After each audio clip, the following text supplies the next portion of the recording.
वादों की तहसील जोही हल्का NA 228 PS 83 के मसाइल ताहाल हल न हो सके। सड़कें टूट फूट का शिकार हैं, हर साल तबाही होती है। तालीम और सेहत की अबतर सूरत हाल है। मजीद जानते हैं नुमाइंदा बोल न्यूज़ आबिद लाशारी से।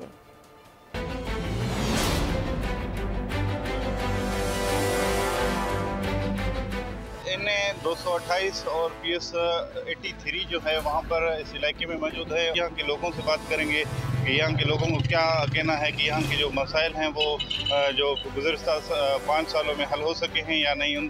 ना यहाँ पे अस्पताल का सही काम है, ना स्कूल है, ना रोड रास्ता है। आवाम को यहाँ पे कुछ भी नहीं मिला है। कि सैलाब आ जाए तो भी आपकी खिदमत करें।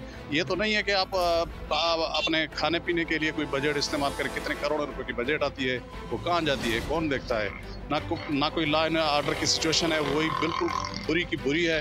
अस्पतालों में कोई दवाई नहीं है। सेहत की कोई जो सेहत का मसला है नहीं सर, कहाँ सड़कें बने, कोई सड़क नहीं बनी। जैसे वैसे ये है, आप जाओगे वो जो साइकिल मोटर है वो ही नहीं चल सकता है। NA 228 और PS 83 जो है यहाँ के आवाम का कहना है कि यहाँ पर आज भी जो राब्ता सड़कें हैं, पीने का पानी है और दीगर जो मसाइल थे वो आज भी हल नहीं हो सके।